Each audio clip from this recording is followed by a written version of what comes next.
देखो इस क्वेश्चन को ना करने से पहले आप कुछ बातें जान लो, कुछ बातें जान लो आप। अगर मैं बात करता हूँ ना, ये समांतर चतुर्भुज की बात करता हूँ, पैरेललोग्राम की बात करता हूँ, ठीक। इससे हम लोग नीचे आते हैं यहाँ पर।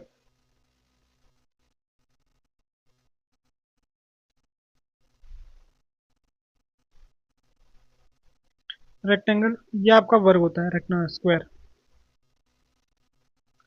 तो मैं आपको ना एक चीज बता रहा हूँ यहाँ पर कि देखो, आपको देखो हम ना पैरेललोग्राम यानी जो हमारे पास समांतर चतुर्भुज है, उससे हम कहाँ आते हैं, रोम्बस में आते हैं। उससे हम कहाँ आते हैं, रोम्बस में आते हैं। और इसी से हम कहाँ आते हैं, रेक्टेंगल में आते हैं। और इसी से हम स्क्वायर में आते हैं, ठीक है। इससे हम स्क्वायर में आते हैं। अब आपको ऑप्शन दिख रहा है क्या? सारे ऑप्शन आपके पास क्या है, पैरेललोग्राम हो गया, रेक्टेंगल हो गया, स्क्वायर हो गया, फिर रोम्बस हो गया। तो पहले तो मैं फिगर बना देता हूँ। मेरे पास फिगर क्या है, मेरे पास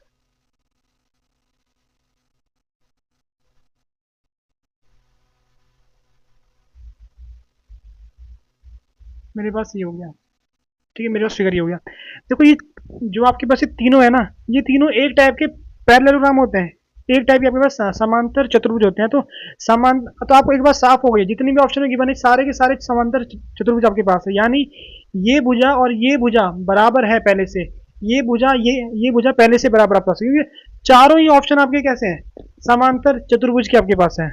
यानी सारे ऑप्शन आपके पास एक टाइप के पैरेललोग्राम आपके पास है। अब कोई भी ना पैरेललोग्राम आपके पास रोम्बस कब बनता है, रोम्बस कब बनता है आपके पास, अगर उसकी ना सारी भुजाएं समान हो जाए। आपको ध्यान रखना, ठीक है। अगर आपको यहां से यहां जाना है ना, अगर आपने सारी साइड, ऑल साइड्स, अगर आपने सारी भुजाएं अगर आपने बराबर दिखा दी, तो ये और ये बराबर है, ये और ये बराबर है। अगर आपने सारी भुजाएं बराबर दिखा दी, आप उसको रोम्बस बोलोगे। आप उसको क्या बोलोगे, रोम्बस बोलोगे, ठीक है। यानी आप उसको बोलोगे समचतुर्भुज, समचतुर्भुज। और अगर आपने क्या कर दिया, अगर आपने विकर्ण को बराबर दिखा दिया, अगर आपको यहां से यहां आना है, विकर्ण, विकर्ण या फिर डायगोनल बोलते हैं इंग्लिश में, अगर आपने डायगोनल को बराबर दिखा दिया, अगर आपने डायगोनल को बराबर दिखा दिया, आप यहां पर पहुंच जाओगे। और अगर आपको यहां से यहां आना है, तो यहां फिर आपको ऑल साइड करना है। आपको ऑल साइड देखनी है। क्या ऑल साइड सेम है, क्या ऑल साइड सेम है? समझ गए होगे आप लोग, ठीक है। करना क्या आपको, अगर आप पैरेललोग्राम से रोम्बस में आते हो, यानी अगर आप समांतर चतुर्भुज से आप सम चतुर्भुज में आते हो, अगर आपने सारी भुजाएं बराबर दिखा दी, ठीक है। और आप आते हो आयत पे तब आते हो अगर आपने क्या कर दिया, विकर्ण को आपने बराबर दिखा दिया, दोनों विकर्ण को। और स्क्वायर में कब आप आते हो, अगर आपने सारी भुजाएं आपने क्या कर दिया, सारी भुजाएं आपने बराबर दिखा दी, सारी भुजाएं आपने बराबर दिखा दी है, ठीक है। तो इसको ना करने का, जो क्वेश्चन सॉल्व करने का ना हम चाहते हैं, तो जो क्लास 11 का स्ट्रेट लाइन है उस कॉन्सेप्ट का यूज करके भी क्वेश्चन सॉल्व किया जा सकता है ये क्वेश्चन। लेकिन मैं फिलहाल जो आपकी क्लास नाइन्थ में है ना, नाइन्थ में आई थिंक, सेवन्थ थी, एट्थ और नाइन्थ में उसी कॉन्सेप्ट के अकॉर्डिंग बता रहा हूँ यहाँ पर, ठीक है। यहाँ तक आप लोग समझ गए हो। तो पहले क्या करो, देखो ये और ये पहले से बराबर है, इसको चेक ही नहीं करना। अगर आप इसको और इसको देख रहे हो निकाल के, तो आप एग्जाम में टाइम वेस्ट कर रहे हो अपना। ठीक है, हमें केवल क्या करना है, इनको देखना है। तो पहले मैं इसकी दूरी निकालता हूँ जरा, इसकी दूरी निकालता हूँ। तो पहले मैं क्या करने वाला हूँ, पहले मैं ए बी निकालने वाला हूँ, ए बी, ठीक है। मैं ए बी निकालने वाला हूँ, ठीक है। मैं इसमें से मैंने इसको माइनस किया, फिर उसका वर्ग आपके पास होगा, तो यहाँ है 4, ठीक है। इसमें से इसको मैं, अब जब इसमें से इसको मैं माइनस करूंगा, तो -1 -1, तो आपका 2 आ गया, फिर से आपका आ गया 4 आपके पास आ गया। तो इसका आपका आ रहा है 2√2, ठीक है। 2√2 देख लेना, ठीक है। इसको हल कर देना, 2√2 आपका आ रहा है, ठीक है। बिल्कुल समझ गए। मैंने ये निकाल दी। अब मैं ए डी निकालूंगा, ए डी निकालूंगा, ठीक है। मेरे पास ये हो गया। जब इसको इसमें माइनस करोगे, तो आपका होने वाला है, ये भी 4 आपका होगा, फिर से आपका 4 होने वाला है। इन दो का मैंने दूरी निकाली है, तो कितना आपका आ गया, 2√2 आपका आ गया। तो एक बात साफ हो गई है। अब या तो वो रोम्बस होगा, या तो आपका स्क्वायर होगा, या तो रोम्बस होगा तो स्क्वायर होगा। क्योंकि स्क्वायर में आपकी क्या होती है, ऑल साइड बराबर होती है। लेकिन स्क्वायर में एक और चीज होती है, विकर्ण को देखो। अगर विकर्ण आपकी बराबर आ जाती है, तो उसको आप बोल दोगे स्क्वायर। अगर आपकी विकर्ण बराबर आ गई, तो आपका बन जाएगा स्क्वायर।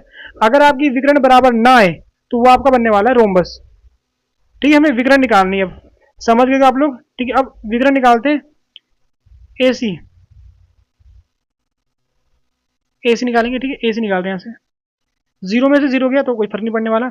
-1 -4 -1 -4, ठीक है, तो आपके पास कितना होने वाला है, 4 का स्क्वायर यानी 16। इसको मैं लिखने वाला हूँ 4। अब इसको देखते हैं जरा बी डी को,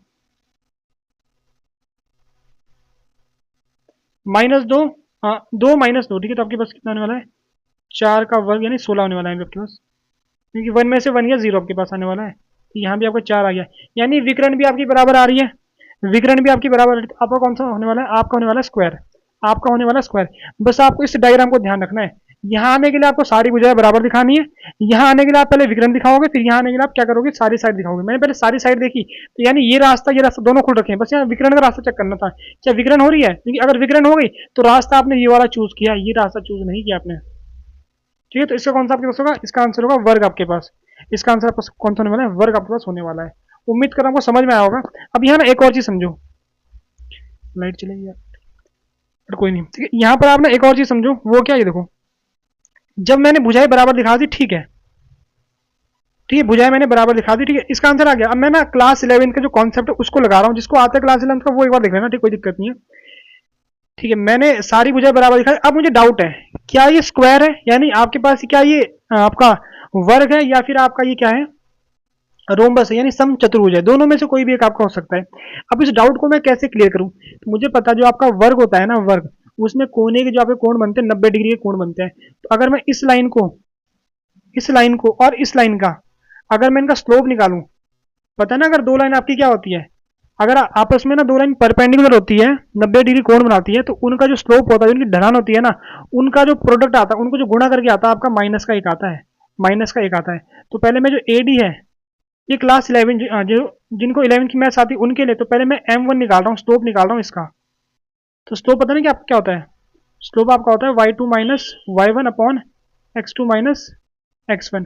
तो इसको मैं 2 मान लेता हूँ फिलहाल, -1, ठीक है, माइनस, तो आपका कितना होने वाला है, -1 माइनस माइनस प्लस, ठीक है, माइनस माइनस आपका कितना हो गया, सही है, एक मिनट, -1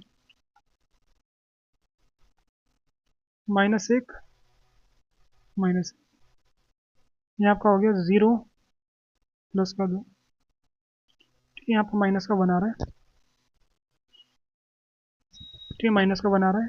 अब मैं निकालता हूँ ए बी का स्लोप, निकालता हूँ ए बी का, यहाँ आपका होगा, यहाँ भी सेम होगा y2, ठीक है, इसका निकालेंगे अब, y मानेंगे, y मान रहा हूँ इसको, माइनस माइनस, ठीक, अब मैं इसको माइनस करूँगा, 2 - 0,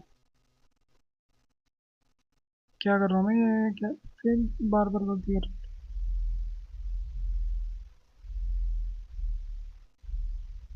यहाँ आपका 1 आ गया। अब अगर मैं दोनों की गुणा करता हूँ ना, कितना, -1 तो आ रहा है दोनों गुणा करके, क्योंकि 1 गुणा -1 कितना आपका आ रहा है, माइनस का 1 आ रहा है, तो इसका मतलब ये 90 डिग्री कोण बन रहा है, 90 का कोण बन रहा है, ठीक है। तो ऐसे भी आप लोग बोल सकते हो कि आपके पास ये कि आपके पास वर्ग है, तो आपकी मर्जी, आप यहाँ से कौन सा कॉन्सेप्ट लगा रहे हो। बाकी मैंने आपको चार्ट बता दिया, इस चार्ट को फॉलो करोगे कोई दिक्कत नहीं आपको कभी होगी।